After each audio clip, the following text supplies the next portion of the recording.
Lillian Ajimaidua say yema ni dokunu happy birthday. Na Lillian unso wamfa dokunu na why so obo no ene pacho menwe brofu yema we. Happy birthday to my wonderful husband. Every day with you is a beautiful gift, and I'm so grateful for your love and laughter. You fill my life with joy and warmth. Here's to more adventures together. I love you endlessly. From your wife, Lillian Ajimaidua. So has be, you know yourself. And afei na obo akwa hihye diaba. Inti Jennifer, obo say, "Oh my happy birthday." Osinyame enhirawo. And Vina also, oh Godfather, Kafui, Emma, happy birthday. Or see Nyame Onsha will be say I feel be in the birthday no. Nti masumwa dweme mani so nso ateme wan mama menda maboafo yi ase enne me white and black fair for me special occasion ni Azel Vogue no a star for every story. Nti wahwe hu say 20th May means a lot to me, and ne wa me white and black. It may come for Azel amount. Say one so pay at adia ebe kan wasem o de bedasie o de elbow live o de ye wa you fro o de call office o de call party. Azel Vogue sebra na obesiesie ho ama ho aye fe kama pa baby a odi ko bia wo so pi ho a na ye se awa ho fe yi ene program no afa abano. So also person nyantete dia onso be call Azel School of Fashion Training. If you say obetimi abe fashion designer and a fashion illustrator opa ade to wa eda ho na ehome na onso wa disikapa edison faso I answer because sikani mo what's go enti for Azel Vogue 0244 155 266 0244 155 266 na uchene so die the hair mama o dende the hair mama se okoya waba odi enwi pa aba eniti emane monhye nwi pa ebe chama to papa na chama enwi shefata enwi na hanaha enwi trotro obi nwi na nso etesese chi ahoma ehye wa ase ye wodia hair mama hope ena obenya no enti bomodi ase obeko the hair mama makoji nwi pawai or sphincters kotobabi echo bank chiwa pe e follow no TikTok Z Nails and Beauty aka the hair mama obefre no 055 3837 ano pay na na keba ya mo am ye this way ni ese hwe this way no 5 am ye ba no pa that time no be serve ye omo de bre ye adwuma for ye no una hunya bi CID nana case who did the birthday enti da obeba no no obe say ya na no mi di me birthday tina baby out na you know wan kahwe my wishing on CID oba na ya na this way na say enka we mu ma ye social na me hwe wo be kire ye nim dada Ghana for obi nim say this way de uhia ni so hie ya bo ne dada ye ba o ma kina wo fie didi asan waba eti but this way akola no be ko school be ba no so no aye bi ice cream now dia chef fridge mu ama no no ankoto tofi bia na amu akwada no enti this way na ya boy na ye bonus ye the angel bakery pano and ye the boss so pano show pano moton pano soft pano the pano emu edru ne mu hwam na odia omeye wheat sugar butter and a cocoa bread and your cocoa ni cocoa shiadia na afa said this way and angel bakery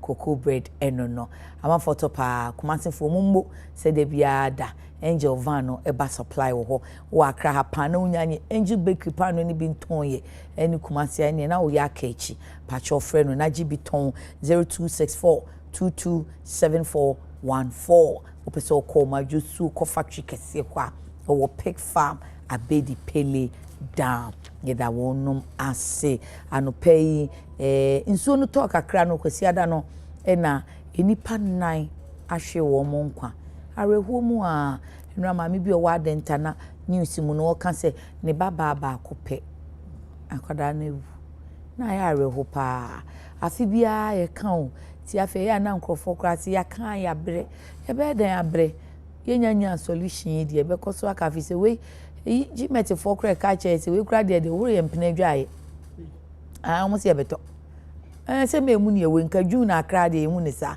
ti omo se beto ti be ye ne den ye nka ne se na ayeye enipa nan hwe wo mo nkwa no adan be ye empem miensa ene ka wo mo ebi gina ntenten wo mo anya baabi kra na cars ye shum ko ye so de ene ye ne enka Dr. Mahmoud Bawumia ena wapacha said ye 2024 enkugua MPP edi ye no emu afei ura to force and gold board no mo board the board of gold board o madanedi ama o kasa no de atudwa se gold board no ka ho bi ena seed no na ho den aba form na ho den akosoro ama dollar ahoden aba form yi ti ebekọ akohu no akosi ebreben se tetetetia yesi anhwe ya ebesi adane second half of the year kono dollar no besi anya ahoden bi ti de no mbe ye de ahyemu kina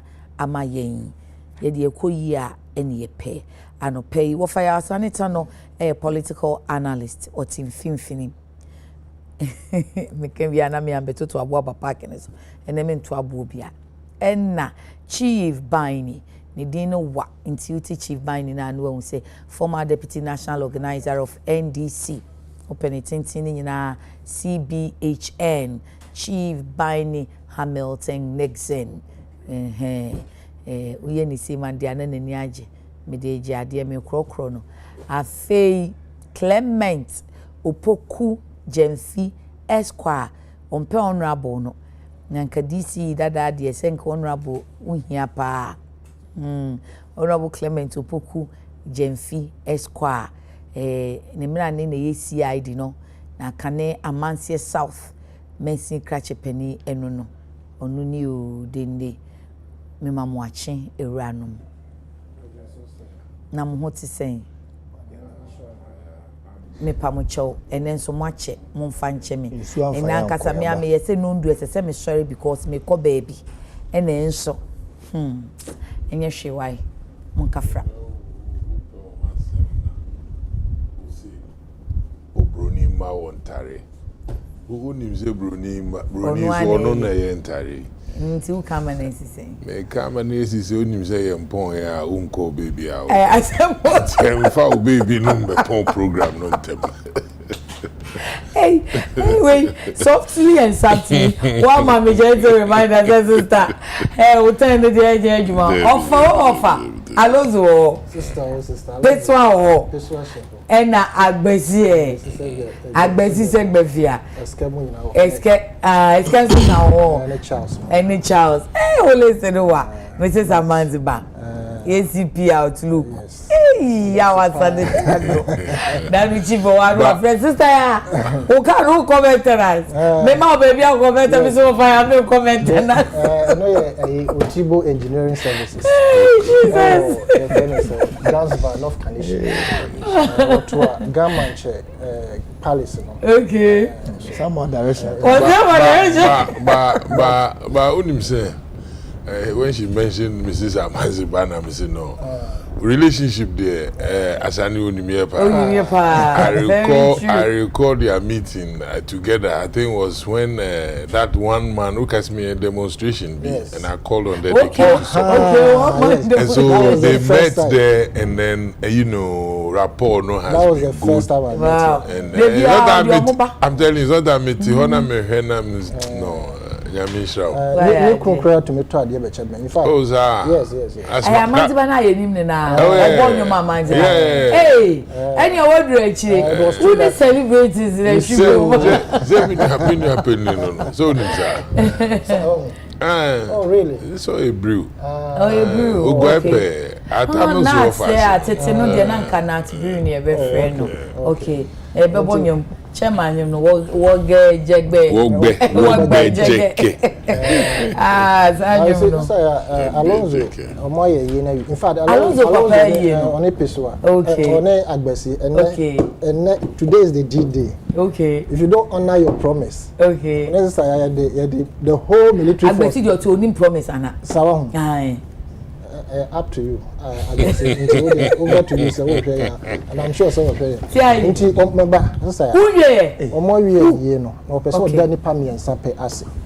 First of all, birthday, we wish you a very happy birthday. Okay. No, say a person called National Youth, National Organizer. Nana K. Onyan can't shame. Okay. Maybe I'll catch them. Okay, no, I can't be. What's a party for the crat harbor. Oh, more fun to baby. No Martin, I party, party, movie. I found a general both NDC and BP. And writing at the party of Mukamu. My National Youth Organizer. As a camp, we catch them and say, when I make a party for Neka, on co abonting campaign. Okay. Make NDC in the country of young companies so also. NDC in the country. Say CID National Youth Organizer. Oh, dear, that's why I'm making. Oh, that is Mr. Kwame Osei Safo. Okay. Alonso that was a friend is CEO of Ice Chest Mineral Company Limited and Fex Energy Limited. Okay. Sami Paco Company Limited. For my company is beyond SolarNet Properties and a Global Timber. I think so. Alhaji Labran also Alonso that was a Alonso Gigi, you say there be solar and only companies and Farouk Osman also Alonso Edawas. Oh, that's a factory no price here 5-9. Birthday now we are away. Alonso a year and before we go see ID for my miss we never birthday in the program. Go ahead. Okay. Nana Amwesi the 7th. Okay. Or the chief of a Kumfi Abro. Yes. Yes. Or signing and Kobia Hin of the Kumfi traditional area. Oh, okay. Or your Hin and Casa. For Institute for Energy. Or sign no CEO no. IES. Okay. And now currently I'm in Okasi or a technical advisor to Bost. To Bost. Yes. Okay. Na si idea is say. And then na order. Oh problem wana. And then na order yes Nyankopon say unhira no na onkoso nya ne kese. Ne manfo ai wa bro nyina omo hwe nanim. Okay. Ya me ne kese a eno no so betumi aye papa e de amane manfo. Na o sister. Okay.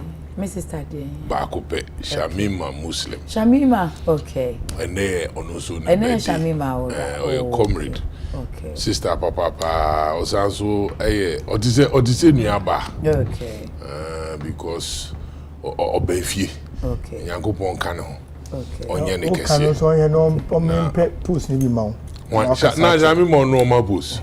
So onhwe no mo ani mpe bi. Oh yeah, deputy. Oh yeah, is it a deputy minister, government communications spokesperson. Okay. You know, Mr. Nyankopon say onto supango ni so. Okay. Jinabio happy birthday. Jinabio na ojina no sebi kasamafo usan ya bedi echire na ne boss usan ya MP. Okay. And responsibilities no ya na edibi amana. In fact, there was a time be a first time no Abu Felix say ba went to me amba na homa chimbe 5 a.m. No so free no. Yeah, me this time to me ama to me but me say na utiki. We will manage and I'm saying we really have to manage. Eh oh yeah eno ane birthday and one kafo be breedie o but emre no yes movie am one ambesi abo meti so mo pon person before mo kasa pa mo say na one kasa so ene enye o birthday but ye buy in camera na editu mu say ya my birthday for no enye shepe na wa o nye o birthday no wa maso heavy azana azal ene ya anniversary son ko bi mami na hu bi o she na me so say meni hu ade me hu say kan so oni ene usu utrinkwa me too that say I have grown over the years. Once I wrote a poem, I said that beyond this, we'll see that there is a lady that is wrapped in strength and in dignity. One day we'll tell our story. So one day I'll tell how I overcame my loss in 2013. Okay, I understand. And when you are telling the story, don't forget that this squad, no, you're Tawachi. Thank you. To invite you. I don't know.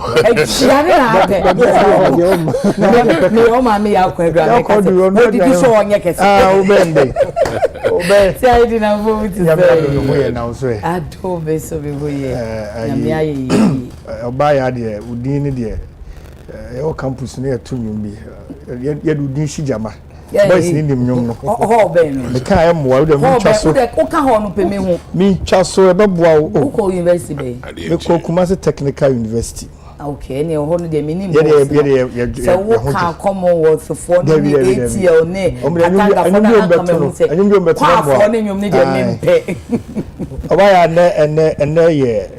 the Ponda, that's on Kuma.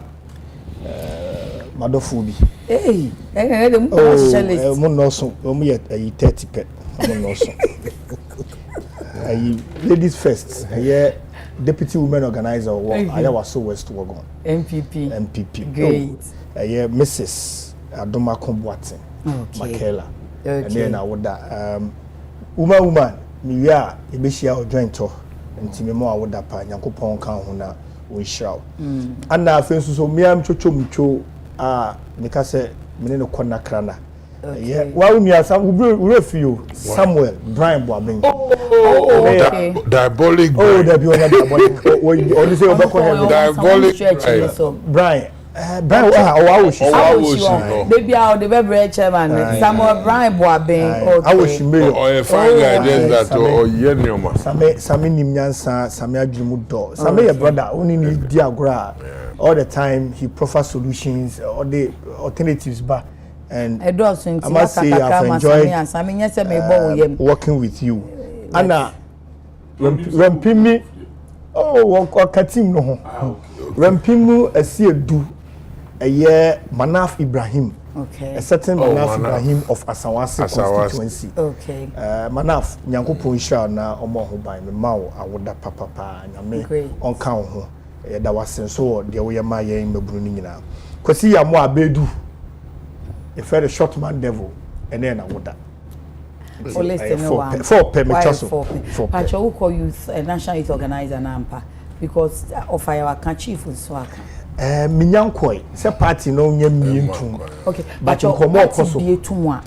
So we be too many. My pick forms. Okay, CID for national youth organizer. Fantastic. Ejumanesi. Okay. It has to say what anymore, my youth organizer. Make sure you don't lose your head. Because I want for the Namomutisi so by Tino, you try to order that. Criminal offense, Ben. I'm lost. The last time before I ever call, IGP, we are friendly fire, Mr. Smobia. Before I ever call 2024 election, now analyst won't kai. Me, I'm a very good friend. Youth organizer. Salam, very good friend of mine. Was he election? May catch you say, if NDC win, I cut my head off. Ooh. And I don't know who social media, not sa head, no cut it. It's human side commenting. I'm saying, Salam, be careful. But I think he came to apologize. Oh, he did? No, it's the one who says he will burn himself. Okay. One guy also said so, but she yeah, say politics. My papa come in here, DC, you know, Mr. Imosadom, and I am a district coordinating director. One time on a chairman Juma actually, because this year you might be that. Also, Menganjo said, Macadian and Fair. It's Papa Macacha and Amon, Yamusu shout, so chairman Juma, your boy, Juma. Mr. Imosadom. You, a jadum, Madame. It's all Luma, if you're pensioner. Oh, our co pension. So, if you're TV inquire over a Yakosran. Oh, a woman. Now I of our young quay flood, no, Ghanaian Times caption manager will say, flood hit a crack again.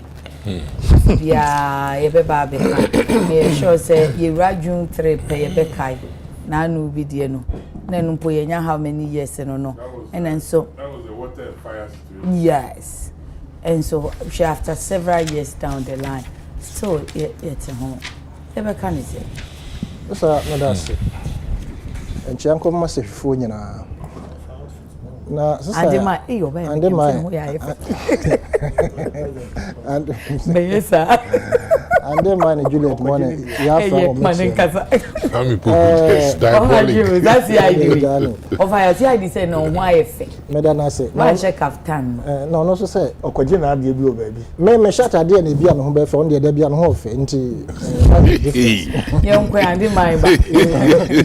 Sasa ya Yes ofa. And somehow Yey, and me can be fufu bia na sem penu ha. And somehow the issue about flood no me kura ka me nkwa kama afa nka topic no. Adenti. Nipa for a woo. Into meeting it. Okay. But before meeting it, Sure. it is important to also commend the Ghana Police Service. The arrest being made on money on foreign partners.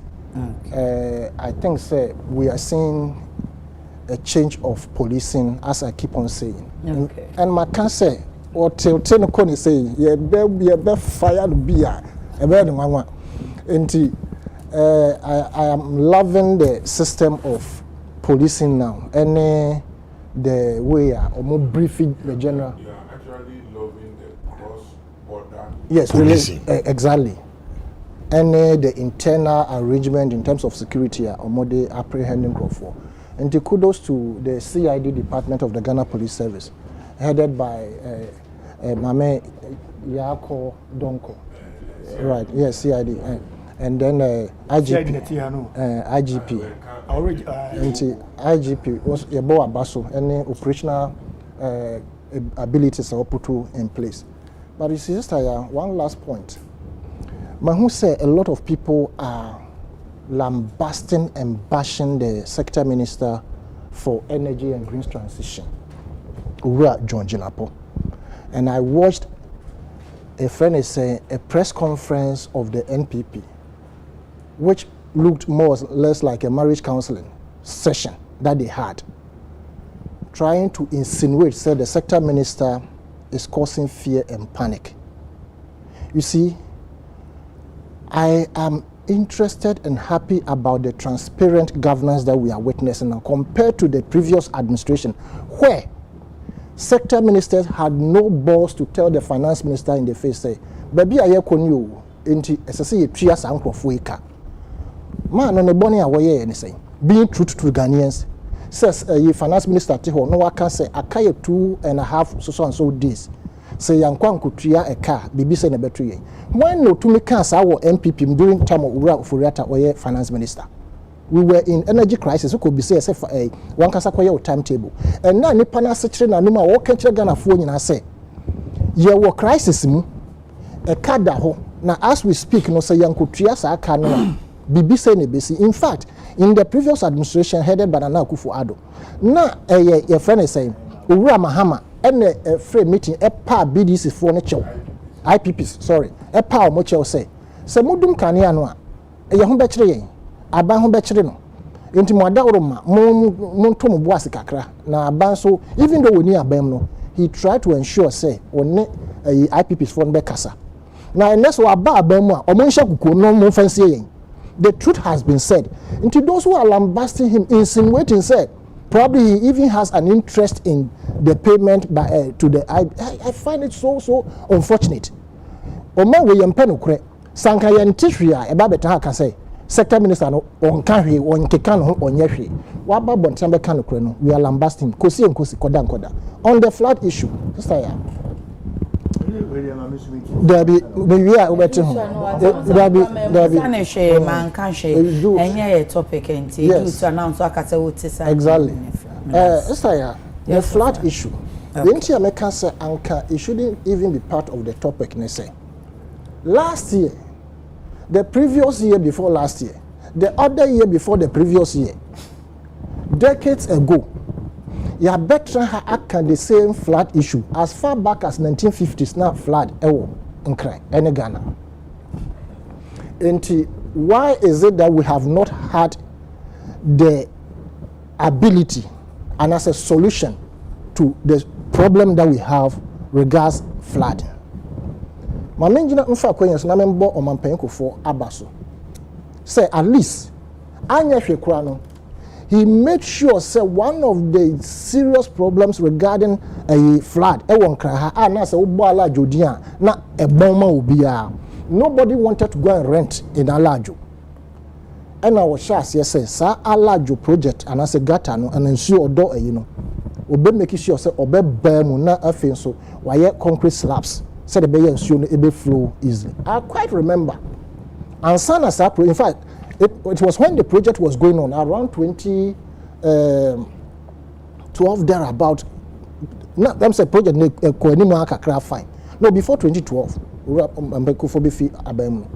na meti Alajo your friend be 2009 and I'm saying until I say before 2012 okay. Na meti Alajo na meti baby a friend ho vis-a-vis very close to the gutter okay. And close to former Sen Cinema na akola bi ko so ben ka busuafo ya omoda wo gutter na no pe na ahoma esen edua e hata homa wo so ba ko ategu fom nti gutter no so na omo ye nti na nsuo na ye ma omo block baby na ye ma na akola ne di agro nti wokura homa na eso saa dade na ye hata no mo na o ye ni sei gutter no pe na te no just ya akola no ye nyina ye koto dokon wonchen young teenager ya menka busuafo ya akola koto gutter piece from your announcement before because now you na peso na to awie yes Emma if fear woman nobody could even dive or jump into the gutter to save the life of the young girl Emma akola ni wo ya so got away o man pen ko 4 years the only unfortunate thing about it is also omo ye ni say I'd say the earthenware type of model sankomu yesi ho bim say a square like something anka I'm sure say by this time the strength is still there but as we speak slabs no be brilliant na hohoro as heavy as they are nsuo na hohoro man say no more slabs no concrete and I still yes nsuo na ahohoro anwa na wasinti amana yiyi okay obian hu say be say ye solve that problem what say ya yes of the entire mekansanka ye fan camp topic no because ya can't break and every time the word is never again so mekai pa NDC and Mills Mahama administration and na omode project be a friend Conti project almost omode ba omo ye hu dede I remember very well Oroko Vanderpool in fifre no about Conti where you the obey nyina to bring the project to bear say parliament ebe approve okay parliament approve the project ni we pena almost say Omoko IMF extended facility program. I remember very well. And they couldn't implement the program, the Conti program. The Conti program was to look at various aspects of flooding in crime, any its environs, any measures they take within Greater Accra, sanitation aspect, and the modalities were so interesting. Just like Conti never came. Okay. The amount that was earmarked for the Conti was about $660 something million. Okay. Yante because you call IMF. And few MPA and MPP eba power and another danko kufado. And also yonko tia almost a Garrett. Hey, Greater Accra Resilience Integrated Development. $200 million. This year, cabinet approve ye, parliament approve ye. Omo nam hosa implementation stage. Now, Osha omo manual for the garage now start. You will see say there's no problem in this country that we don't have solution for. Not just like a garage be a solution, you know. You see, Conti was not different from Garrett. Okay. But no master said no more before. Okay. Into a dinner necessary. Yes, the country was yes. Format in the format no. And I won't format and so say yes. Into shall the me implement. Lack of commitment and corruption. On my part. Government part. Okay. Any implementing agencies. Okay. Now what you Garrett or manual you will love it. About 274 pages or so, if I remember. Yes. And the modalities put in place. I remember Kojo Ponkroma. came to talk so much about the garage and how it will help ease the issue of a flood or even make it a thing of the past. Minister for Works and Housing. Yes. There'll be information at the time. Information. Okay. Not just a Bantamat and so watch a time, no. That attach yes, we attach your time. Sister, yes. So beautiful a project. Okay. And can by this time, Metra and can say, Sua Fabi. Saya. And costing 200. In fact, the implementation, I think, is it October? I stand to be corrected. Implementation is bio. Now, as to where the project began and ended, as we speak, you so. So, His Excellency John Mahama, inspected project more course within a I can't say more. Okay. And a dream, any lack of commitment and monitoring of the projects that you budget loan. Okay. I have seen a certain president, I've forgotten the country, on the African continent. Or more president, a young guy, or Sir Ihama Munina. Every project he's inspecting by himself. Ibrahim Traore, or say, a project acquire a private sector. They are slow on it until the state has taken charge. Okay. And they are monitored by themselves. Okay. Now, project now say military. Kasabe na munkasa fee M5 kwana da ha ye bie mu 6 lane or 10 lane na eda ofanko ekọ. Maybe ye dey na starting point be drip. Won say abanya ma ya ka wo man temo bro no so no drip no emu out say feeder road be clear somehow. The drip has its own problem. Let's not go there because Obekaya maybe try can say the drip idea was a manipulative tendency to siphon money for campaign, and I stated categorically say me can say yentra hon yentwen kakra you said drip machines, so even to fuel it, your records will tell you. Okay. Even to fuel it will be a problem. Again, I stated categorically, say, I would not be surprised, say they will rent it out to people to go and do jobs that are not related to the assembly. And you've been a young one, because even when flood a voter a farm crofone either donate to the assembly such a chairman almost they didn't have transport to cut the aid from one point to another. Okay. You understand? Okay. Our lack of commitment and monitoring of the project and nema ya do baby a yedri now you be who said brofwa kese at the end of the day uba met you so ayebisi basa a platform like UTV and Peace FM met your phone to me and the whichever way, partnership or collaboration. Say, my continuous updates because UTV baby a corner and yeah baby wa. The same applies to Peace FM. Any other stations say quite cheap. Until if you fail to give us update, now you should be tough for nipa and you be fremo. Now my can say, oh, we spoke to our stakeholders. Stakeholders being we not more amania. Now what about amania? Gmail phone when you yes.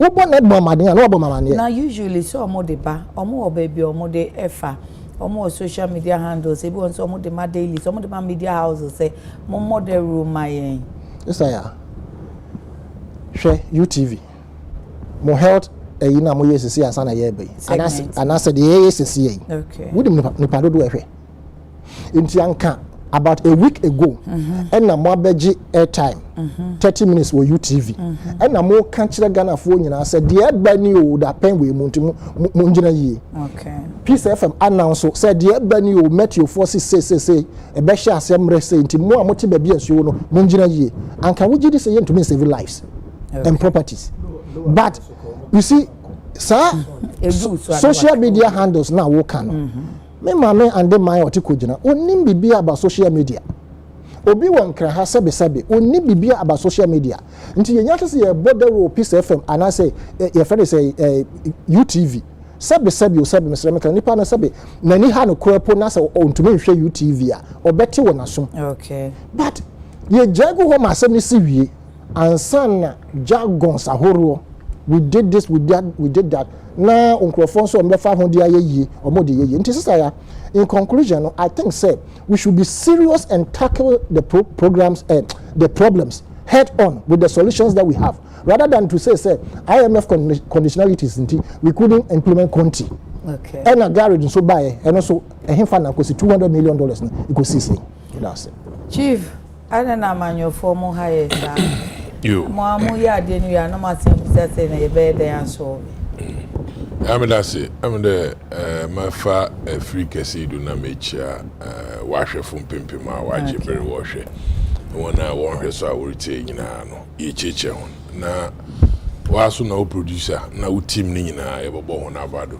Gudu wo ye djuma so mo de man. But the man no quickly but to yeah na first submission offer minority one call na and some be no more count the fa. You see, we've been in this country, Sebakaya, Odumrebino within a political party or MPP, our form government. And now, what Baha, Sefantin Kada Ato Baha, naturally, I don't know what Junsem. I don't know whom order ye, ma, or ba out to crowd, but can't MP or far one finance minister. No. What energy minister sought to do in there? Sebi say oh hwema no hu enyinam nsem ni nyina no hu bebia yegina odo bobo ni nyina no no du kuskera ho ne skera so heden oye sika available na wodi tuetu anzama na asoman no se yen challenge aye won we drum pempendu bi ase kaw no remin hen anade sika sam no haw ye na ehu behia de ono minister na odanon obama se be ye hu pempendu aye akwakodu amasempe yifutsina hona wodwene hona ekaw no de etua aso mangana na yehunde sika ne yebetuatua ne en consider ne emfa energy ne de yefanka ho mesi mo obeya a ochiredo pa no a yebetum yenyankane na wegina do rather than there ebia yebenya adwen fufuru bi ye de afa adwumadi na odi no ma mesren ne wo ma ye man support bi odi ye de man bia no aso man na eya na yetase da no da hawk kansam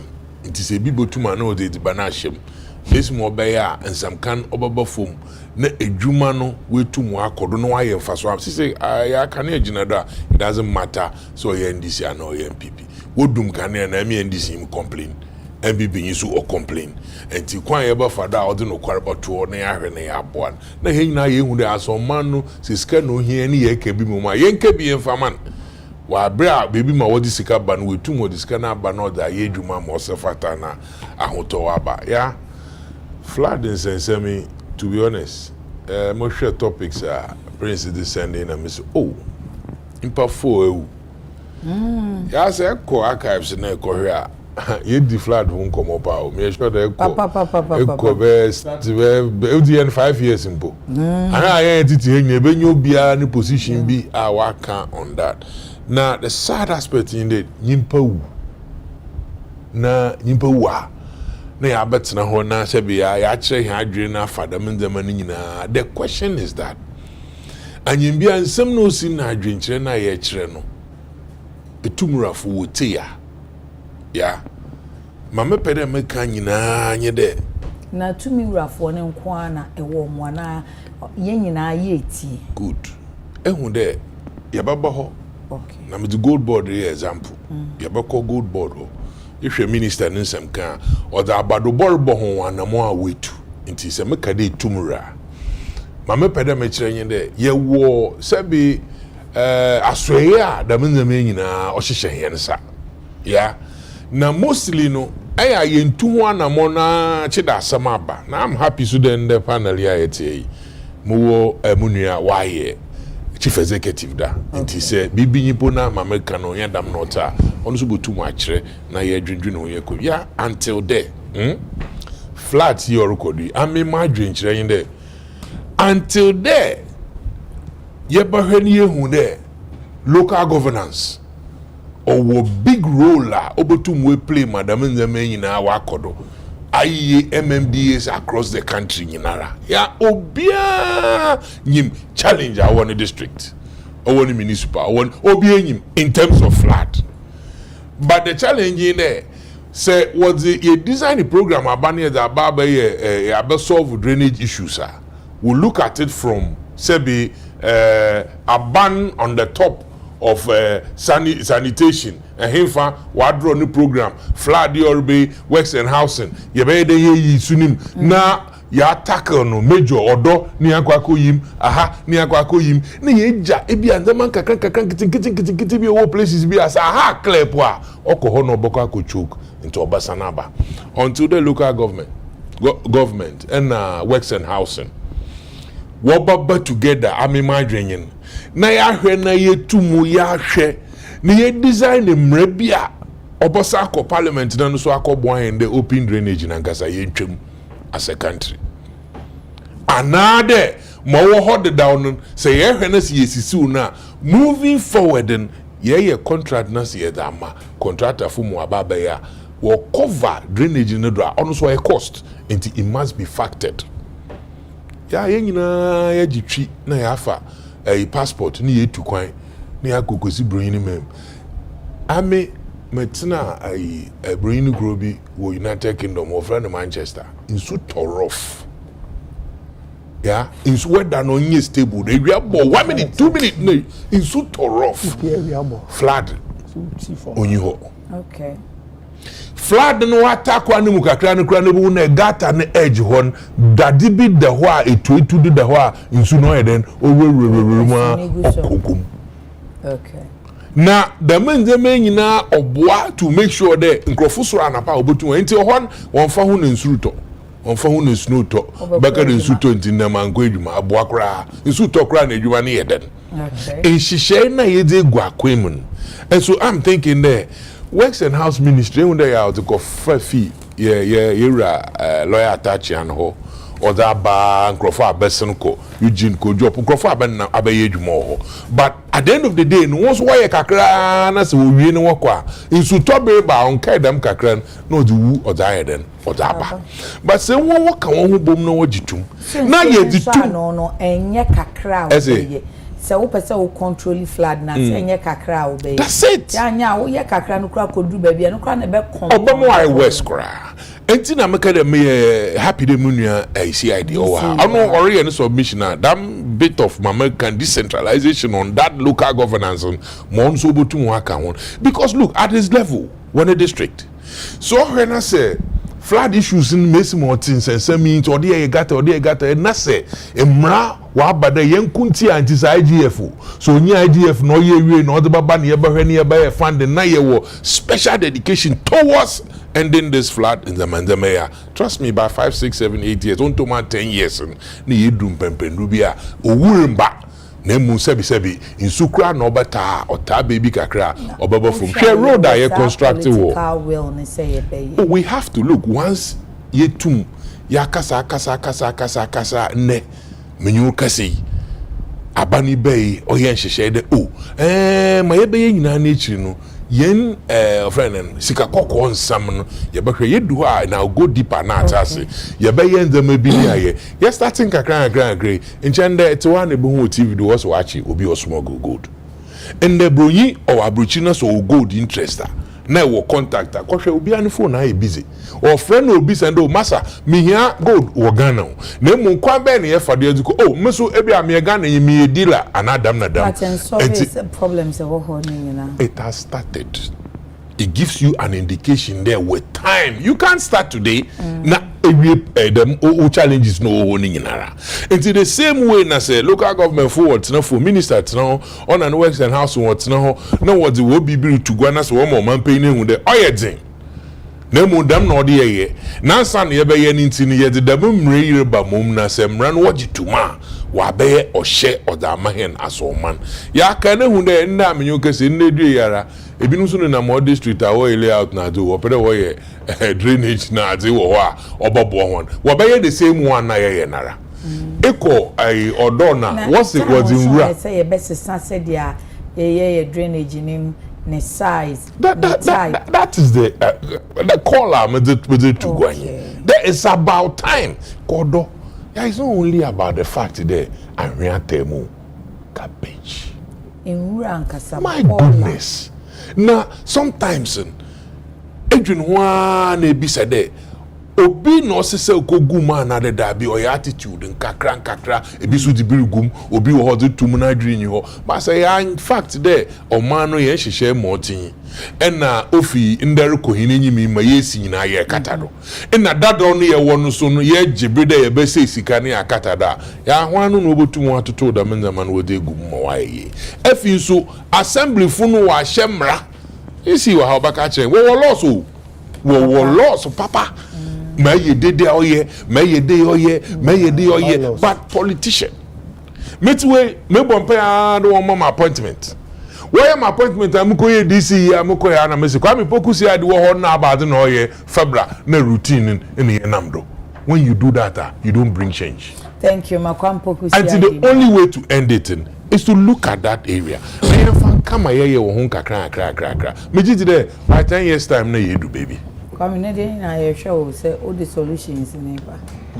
I am not mobile cheska say mo ba consultation there. Now DC it's a consultancy. Ya ma okodi DC say na utia. Say me adwuma ma o mai no. It is am wi am Come obi message ya Osman was fantastic. You left one point building on waterways.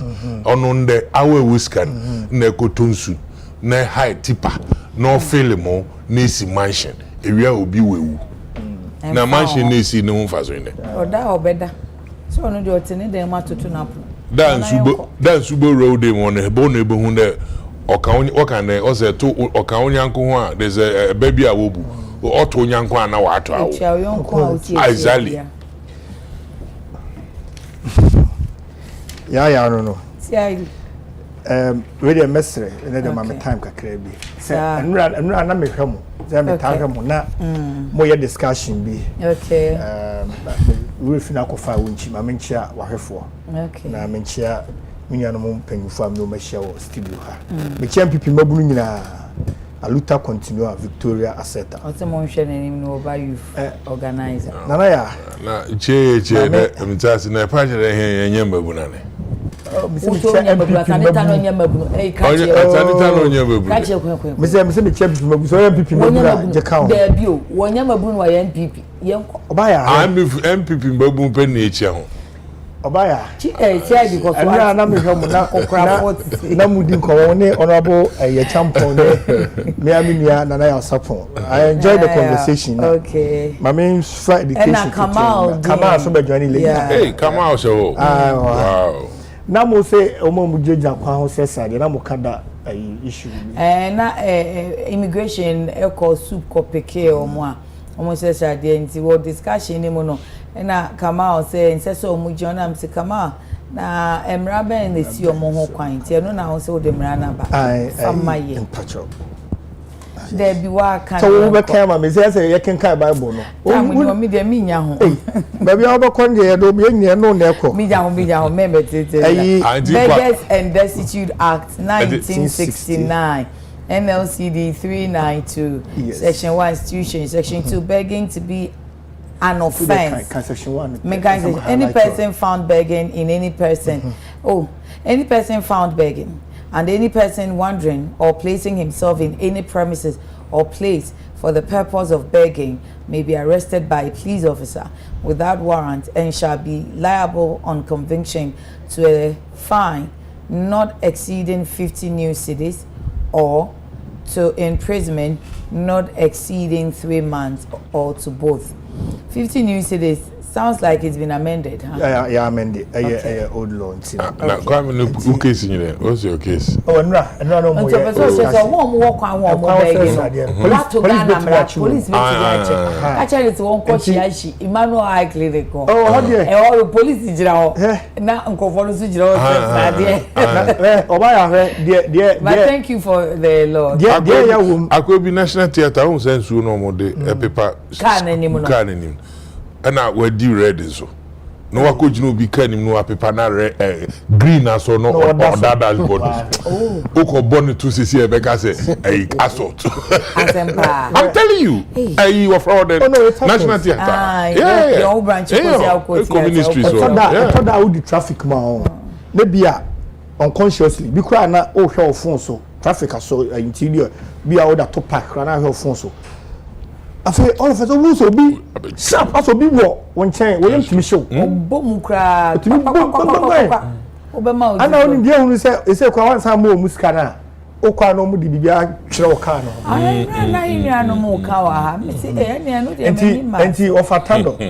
Mesro ona AGP wa danfo a. Oh yeah, mesro. Na da waka cho sa AGP na danfo. Oh, say baby ani ni shebia the police is your friend. Also the police is our friend. Yes, also our ebia na police for no munya hu. Abi so no mu refi. Okay. Eye omo mu chi moto mu nenam no. Omo muwa na saa enkora ne mpanyimfo na omo wo street no mu sesade no. Police visibility for us. Nana, you see idea China say fine of 50 cities. Obetia on was ya continue say adwuma. Imprisonment na prison sie munye madada. Enti Mr. Education and I'm percent. Thank you. Now see that day we more Greater Accra for instance. So they enfanye Greater Accra. Friend is saying MMDs, you know. Yeah. Moon to me city guards police in Maya or mobile to me making sure you see city guards our home here Juma. Okay. But the position of the law is Sembrano statute law obedience when also ya there on also kokoye. Also on channel. Aye. But one permanent also. Pam the city guards in betime say as part of bylaws MMDAC no. We have a local base.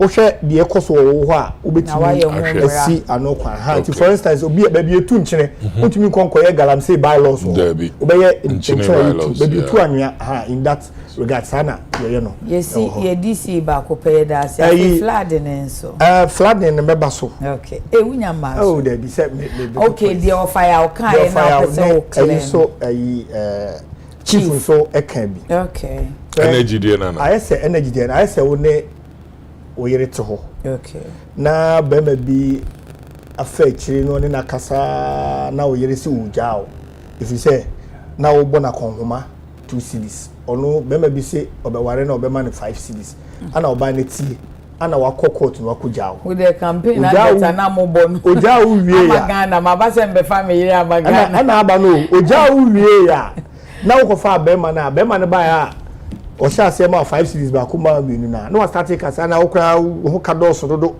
ana sika bi mi kwa minister me dey ebi na ekoso wo energy sector ho. I see. The NPP government, this is a fact, kept the lights on for 8 years. Okay. Problem no. E be me akwa ejire wi awasin abehwe 8 years. Make your point. Now, when they were making their point, not to but when it's not a fact. Now, can be safe. Men kaishe. Also, the light was on. Okay, the problem is sika would be room at their generating power. Okay. We ain't in and that's our problem no. A collection. Omu distribute power na. Kwa mbe fa so discount na aka. Omu timi ko discount. Ana agencies, ne state owned enterprises, ne adi bebre a omu so de ka bebre omu tua. So why do you push it on government be a job? Ma musa fire share ntimi musa share nsan ka me musa o se Ghana for anya no ti na PRC for every bi omo de nhihye ye ba ye e be table for cash water for mechanism omo che kwa omo fa so a omo ngigi scan no kon be fa so a wastage what system mo be close kon be fa so ka na ye de no wo chicha obi abenya ne de nkakra na ECG wa account juri bebre e bi okra ye si ye scan fi me hu ba bi e ko omo be cheche ni nyina then na anya ejuma but me ha ho because me bisa of fire in my political career yeah in my political career ebra me ye honorable district chief executive ECG for assembly say ya then na wa ban mu na me kan ye me kire mu kwan a inefficiencies e wo system mu and I put it to them say they have been ineffective aso munye serious wo ni ndio moye. Because how do you supply power to Obi for 6 months now? Now your own company, Anna oye adwuma nipa no ento akabo so me obesa supply you of course but you supply for more than 6 months e be 2 years and the more reason until I say mo hu say yes say honorable jina po kasa kete na emu mo tu anamo because now o say ye hu sa de ne say mo ntumi aya be solve am obi antu ya de kasa yeah you see enye news nobody took the action Dubik Mahama and your previous administration no and on the corner no to church parliament so what are you telling me say nobody took that but the further step he has taken is okay henceforth yeah mamo prepaid mamo postpaid it is prepaid afa mu anso mo betua ma ade nti why budget why jisika sem de beton kanea yeah nka say aban tua ni nyina yeah obi prepaid meter is taking the person years unya bi. Okay, I know so. Me say, ECG, ne energy sector me ko kan ya ama me be omo targets. Last so we try like me de example say me Bangalore buy them me. Yeah, I recall. Ever since I'm cutting them.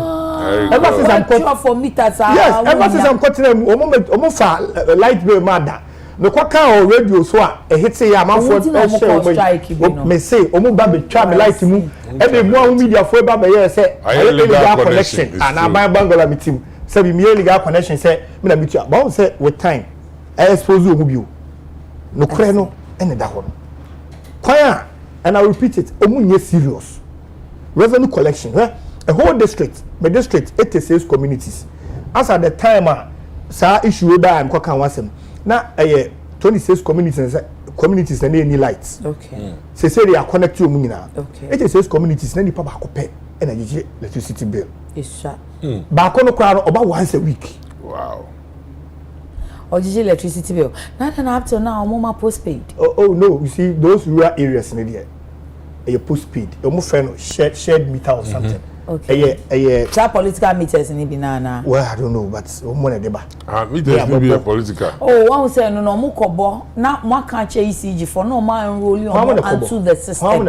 sometimes MPs no promise the problem is oma kwakoto say oma subcontract am private contractors ECG ntenye ECG na bo meters no anymore o kwa ombeka che so private contractor we na be bo area it's a private contractor they are o kwa they tell me say I'm also playing the devil's advocate. Okay. Meter no enye special ice na ose kwa me despite aka say okọ aduma obi okọ ne store wa aduma obi nya bi okọ opongula obi nya bi ECG meter bia ya kire ho property of the electricity company of Ghana so who gives it out so what exactly so you can't tell me say meter bia also a number and you say oh meter no da kwakọ boba bi and for some time now untumi nje usika e dey asem na aka kire na ya ba tena say munye hwe na nyam na mokoboye didn't see the chauka some people are paid for doing that because and the energy ministry sometimes ministers no the political appointees ne ba any policies or more beba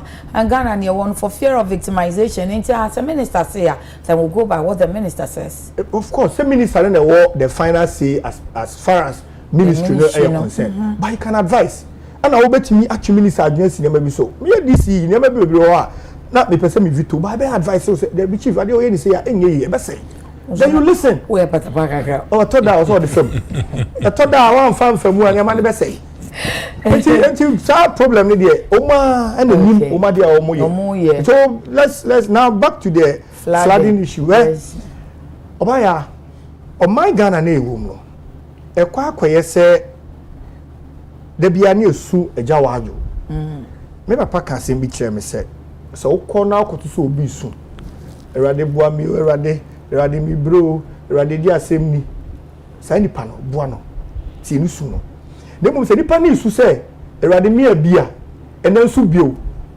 me olu ma si twam ade fi say wan sua nyansa bia mfiri de to no kaninu and that is what is happening in Ghana and here I say every year and you period so about May end in June, July, Muona. Ebeba sa. Yemfa measures beyond to acquaint. I did see an okwain. The best way to defend is to attack. Yeah. Unim say hospital, you see hospitals as you. say obaya o yare na alcohol meboa okay yare anya de pa Where is it? you can prevent certain diseases.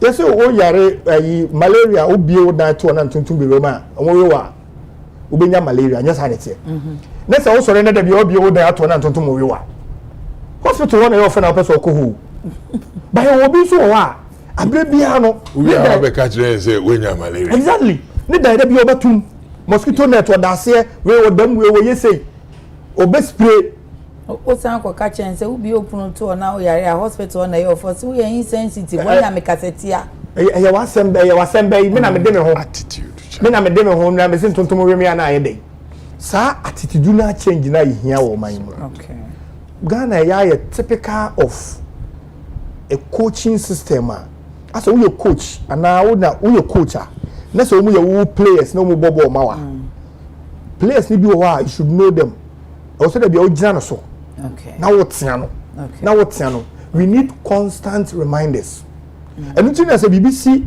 and ya kan ye be kan wa sema enso ni tsaye nka bio ampa openya ye kuma asem bi o ka say rete sam ye be kan wa sema na enso ni nyati ko wia ye nka bio ni atwa the following year yeah esa ba bio a ye be ba topics na prince obi mpe asende ama say chairman and ye be ka topic we wa sema enso how is it what's a new video bi fiti sam o former deputy general secretary me feature if you ko what fiti sam what yes are all the story all the story too I can just tell uko si dan esi waterway a enso na eba utimi remote control you utimi kan che so enso oba say fabenkum sisi eti he wo de me yenhwie enso yimu ade so yentimi kan che say onko street okay ono aba finding way ogu so obeko ba bi wo so woko yenim pa se ha ibi esusu na ha yensuo enso nei ba bi na yensuo mu nyina yesi da yesisi wo enti se ensuo no to a enso ni ono wabo obe pe ne kwan yakọ na chief kan say aban na mka say aban pe onu mebusa on the other way say the o si dan no yenim say nipa aso eden waka attitude na change enye bibi na be hye nipa se yesi nipa na mfa na hunim eni ni nim de ne na adwene nya wonim papa nso obeye boni enye the more reason why nti aye mra na mra na aye no ye enforce ne say okay MMDAs a role to play. I mean, now, classical example. Last year, Honorable Regional Minister, former Regional Minister, Honorable Simon Semensa. Okay, Ashanti region. Ashanti region. Maybe I will be a Mechiao. The man took a pragmatic step. Somewhere in January, and I will share all MMDCs. Say, got to be a woman, Patamu be a no titim. Obi o tie me a no ye MC bianim okay papa no share ye to the extent say they were platform so okoya no was say twa e dia send e aso no oye specific asawase Greater Kumasi Oforikrom nti me kai say Oforikrom MC kura e be contact me say me mo no na yenko rente excavator odi ba kwete gata bi e wo KNUST side that na drip cast in my okay ye hu adwuma ma that time no so to ewo Ghana habito Ashanti region ye nya flooding issues bebre like we used to have and when me who say pragmatism and your leadership you prevent it you see there emrane say you go for permits from the MMDA okay amount for bebre nko kwaje permit no and yeah out of bibia say asem na keke say kwaje permit o so usi na wie na oni permitter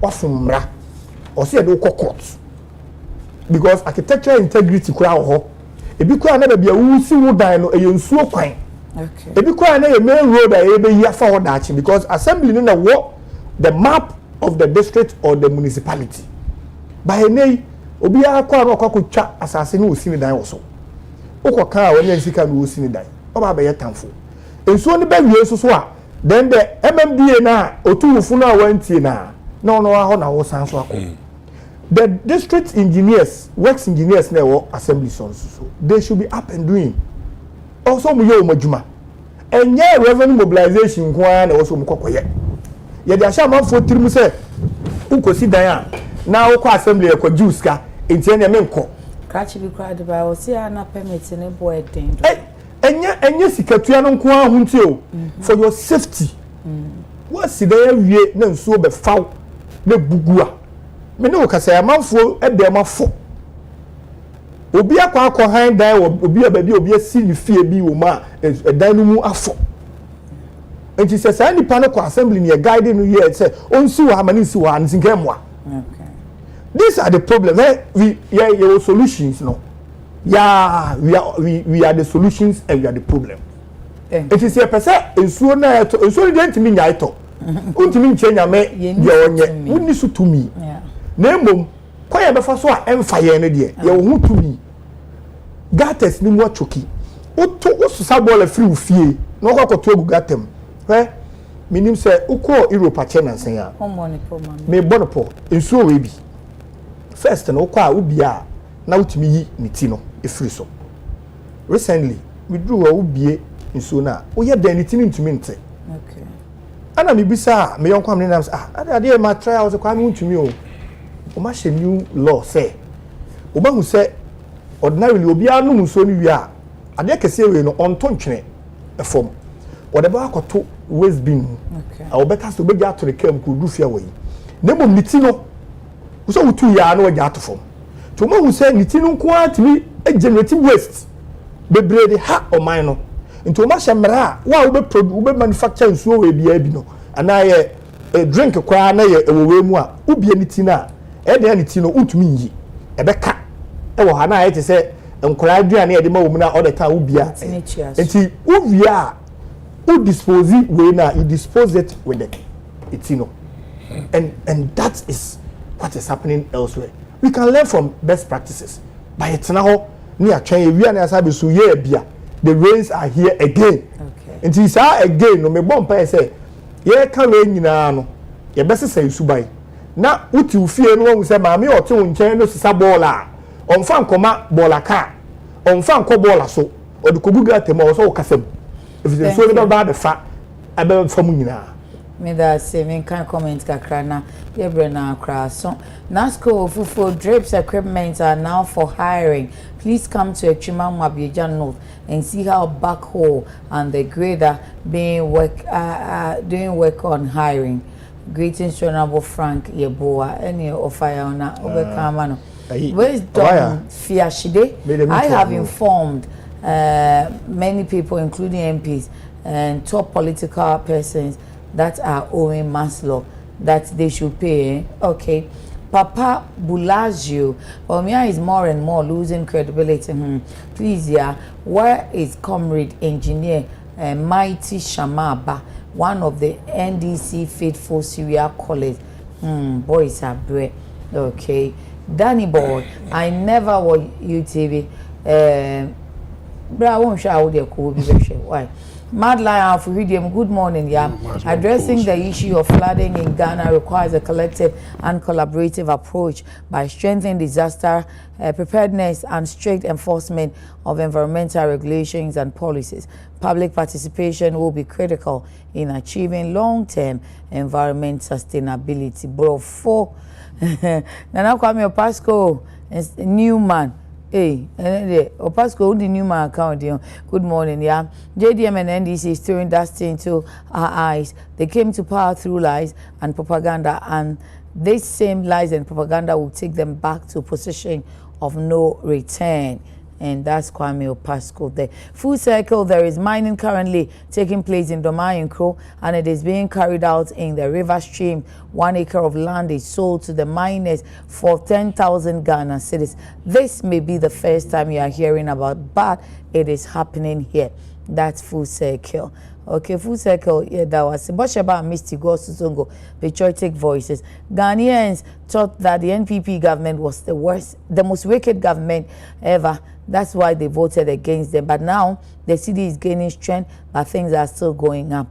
And this shows clearly that the NDC party is a deceiving party. Inti Nache say Bosheba Amisti. And so dear Imran Jibril Ame says it's true about the bottle that CID is talking about. Sami, Nana Sami, Madam, good morning. This is Nana Sami, taxi driver from Amano Krome Kwapim. There's something that I don't understand. GPRT said we should reduce the fair price. The last time the minister met with the traders told the minister that before they can reduce the price of their goods, Ghanaians should wait for 2 months' time. So why are they saying drivers should reduce the price? Drew, Madam, I'm using Toyota Corolla 2006. I hold 400 Ghana cedis. I have not been able to buy 5 things for my car. So the GPRT leaders should think about their members more. Thank you. On also concern. No. Unfortunately, every night be so some quick 2 minutes. They be here. What is your more? Say so. They ba kwa ekosopa. Obi esi fia. Na wode concrete afem. Okay. Onua grass ho. Se grass kwa na wode wontumi nua janesa. Enso ne to a emum. Ene wonua grass ho. Okay. Se de be enso ne to a ebenya ba bi asenke. Civil engineers ebeka achiro. Wo ha ba bi a mbofu iba no mtete raid ne north raid ne cantonment laboni ne okokumase a nhia so ne ayi ahodwi.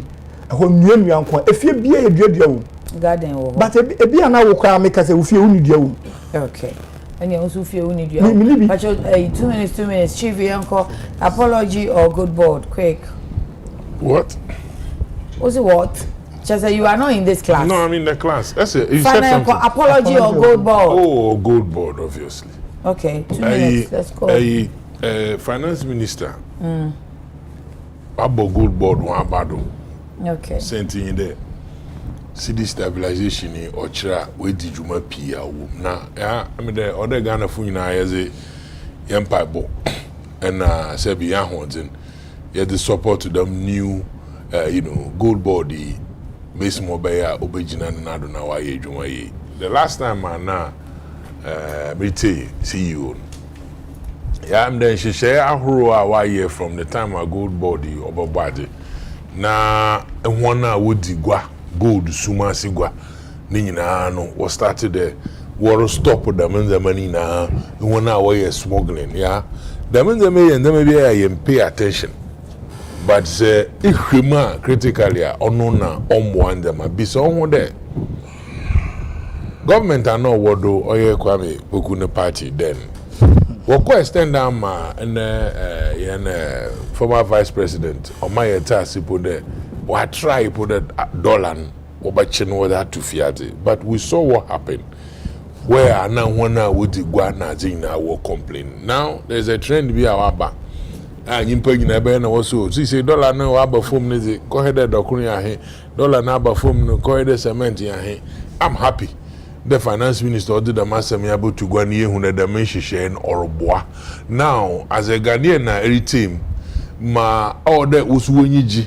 Na ekodro ebompa ede dam mpempenu ya sidi no ho aba ye dzeni onye stable no onjina ho damara sentin de ya common sabi practically ifie yansa obachire yende say ya to nsui dodo na ya to nsui dodo e go no ye nkokro 10 na nda menyo ka say nsu ne bono wa aba foma na gwadifon ma wowon ebe hwe na woda ho awoton damara ofita madamadi basa awoboko back to one suppliers work akofa damadi no da babium ya dam effecting anzaman wakra nti ibohu de dollar na wa aba fomun obo show one price effect in him then also was back to the market now obviously when yan ebofoforo no wo fomun ebo na price no so no boy then obobo fom kakra na nkakra ye won ya nyipa tum ye dwuma wo mahima na yakopon adom enya Ghana cedi kakra na enya na onam zama wokra banti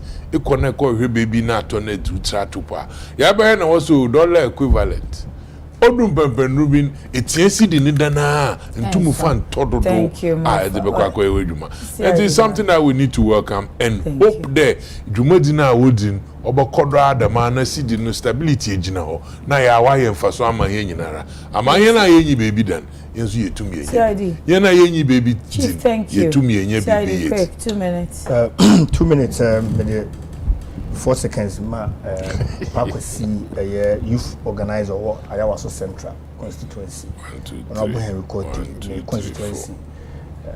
Nan right birthday nra mantimi amaha. Yanko. Me mana woda pakwasi ma woda papa. Ma me fa apology no say me ye MPP ni ma pa ide. Ya to abawie. Okay. Ya to wie said ne ye hwehwe no ankwasa amayen. Ankwasa amayen no party no bufu kakra ewom wose ye kodeda party fo ase o ma bibinti o mantimi anto aba ama ya research makokoi committee on the report aba mpanifo be report no mi aye oba ya aye ti hey as party faithfuls ye nyina nsem ehhehye ye bo a ebi a ye nyaa anke be ka bi okay ba asem no ne se wo ma me nkwan enye de ya kwan adu aye nkwan na nkwan ne nyeda na me ba betena abonten be ka kire obi a mobi hu se mini yo kwan adu nkwan o ye nyeda ena ma nkwan ne ye da na ana esesa no na embum se me ko ka kire ma me se ma nura nkwan ye ye die asa nkoyi a na me ka kire ono nkwan obitimi asesa no na wasesa ne nsa na akoyi amaye asem ni nyina ne se as a party what kind of 2 minutes no so aso aka da roba and all time you dey hu me kwa me dia adwan wo fa ya ka bi ni enko 2 minutes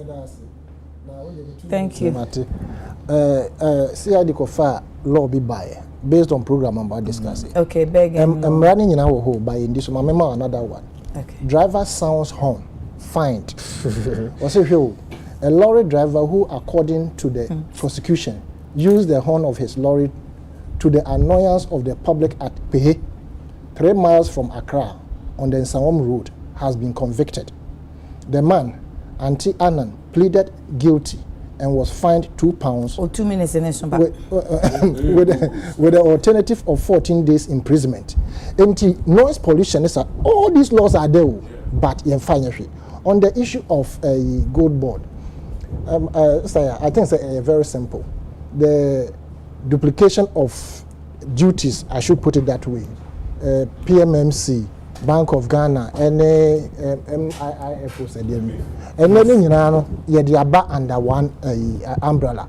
Gold bond was so authority to ensure say now so men can say Ghana Police Service don't must be I am praising the regions because Western Central Command no omachi Nkrofo say and I say one arches fines best 120 any about 13 arrests of illegal mining in the MSA omoko and Western other areas of fire sanitation your political analyst 1 second and the 1 second here chief bank organizer NDC Clement Opoku Jamfi lawyer also honorable if you saw ya Manchester South DC dada ni nickname CID da mo ase azavo gmeda say atade FFF me kamfo azela ma e wo ahusiesie mu patch friend 0244 155 266 na kai say school no so e wo hofra inquiries na wa make Zinels and Beauty was painters kotobabi eco bank chiwa pe onu so yemi eton ti upe wake up